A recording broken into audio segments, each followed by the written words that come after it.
فلسطین کے غزہ میں اسکولوں کے تعلق سے نیا انکشاف۔ یو این کی ایجنسی نے کیا بڑا خلاصہ۔ اسرائیلی جارحیت کی بدترین مثال۔ قابض اسرائیل نے غزہ کے 90% اسکولوں کو تباہ کر دیا۔ دوستو، فلسطینی پناہ گزینوں کی امداد و بحالی کی ایجنسی انروا یعنی United nations relief and works agency نے کہا ہے کہ غزہ پر حالیہ جنگ کے دوران تقریباً 90% اسکولوں کو قابض اسرائیل نے نقصان پہنچایا ہے یا انہیں مکمل طور پر تباہ کر دیا ہے۔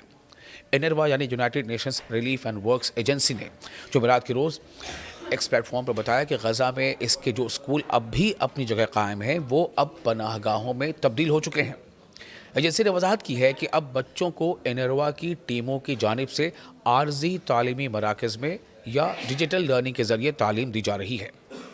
انروا نے اشارہ کیا ہے کہ قابض اسرائیل نے جبالیہ میں اس کے ایک اسکول کو بارود کے ذریعے مسمار کر دیا اور یہ واضح کیا کہ یہ اسکول 6 اسکولوں پر مشتمل ایک کمپلیکس کی آخری بچ جانے والی عمارت تھی۔ اسے بھی اسرائیلی حملے میں تباہ کر دیا گیا۔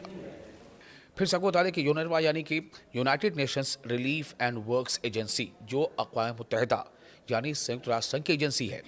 ایجنسی نے مزید کہا ہے کہ قابض اسرائیل نے جنوری سے اب تک انروا کے 8 اسکولوں کو مسمار کیا، جبکہ ایجنسی نے 2026 یعنی 7 فروری کو البرج ہیلتھ سینٹر کو دوبارہ کھول دیا تاکہ غزہ کے مشرق وسطی علاقے میں بنیادی صحت کی سہولیات کی فراہمی کو بحال کیا جا سکے۔ United nations relief and works agency نے قبل ازیں خبردار کیا تھا کہ غزہ میں جنگ سیز فائر کے باوجود ایک دوسری شکل میں جاری ہے جو انسانی تکالیف کے تسلسل، بیماریوں کے پھیلاؤ اور انفراسٹرکچر کی بڑے پیمانے پر تباہی کی صورت میں سامنے آ رہی ہے۔ یعنی کہ یو این کی ایجنسی بھی یہ مان رہی ہے کہ کہیں نہ کہیں اسرائیل نے اس جنگ کو سیز فائر کے دوران بھی جاری رکھا ہے، اور اس بارے میں ہم نے آپ کو کئی بار رپورٹس بھی دکھائی ہیں، بلکہ ہم نے آپ کو یہ بھی بتایا ہے کہ اس سیز فائر کے دوران جو اسرائیلی حملے ہوتے رہے ہیں اس میں تقریباً 600 جانیں جا چکی ہیں۔ جو برٹن کی یونیورسٹی ہے یعنی برطانوی یونیورسٹی کیمبرج سے جاری ہونے والی ایک رپورٹ میں غزہ کی صورتحال کو دانستہ طور پر کی جانے والی تعلیمی نسل کشی، جی ہاں تعلیمی نسل کشی یعنی ایڈوکیشنل جینوسائیڈ قرار دیا گیا ہے، جہاں کے اکثر اسکولوں کی کلی یا جزوی تباہی یعنی یا تو پوری طریقے سے یا پارشلی اس سے تعلیمی نظام کو مکمل طور پر مفلوج کر دیا گیا ہے۔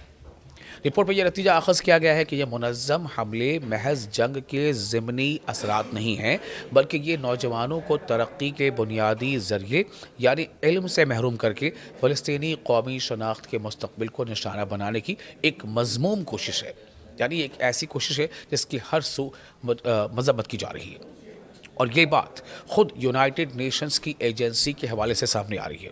یعنی یونائٹڈ نیشنز کی جو ایجنسی ہے United nations relief and works agency, جسے شارٹ میں کہتے ہیں اونروا، تو اس ایجنسی کے ذریعے سے یہ بات سامنے آئی ہے۔ یہ تمام آنکڑے اس یونائٹڈ نیشنز یعنی سنیکت راشٹر کی ایجنسی نے سامنے لائے ہیں۔ اب اس اندازہ ہو سکتا ہے کہ دراصل جو حملہ کرنے والا جو ملک ہے جو لگاتار حملے کر رہا ہے، جو اسٹرائک کر رہا ہے، اس کی نیت کیا ہو سکتی ہے، جہاں پر 90% اسکولوں کو تباہ کر دیا گیا۔ 90% schools were demolished. It was destroyed by Israeli strikes. تو یہ تصویر سامنے ہے، اور ان سب کے باوجود جو ریلیف ورکس ہے اسے بھی پوری طرح سے پہنچانے میں اسرائیل رکاوٹ بن رہا ہے۔ آپ کو یہ ویڈیو کیسا لگا؟ آپ اپنے تاثرات ہمیں کامنٹ باکس میں شیئر کر سکتے ہیں۔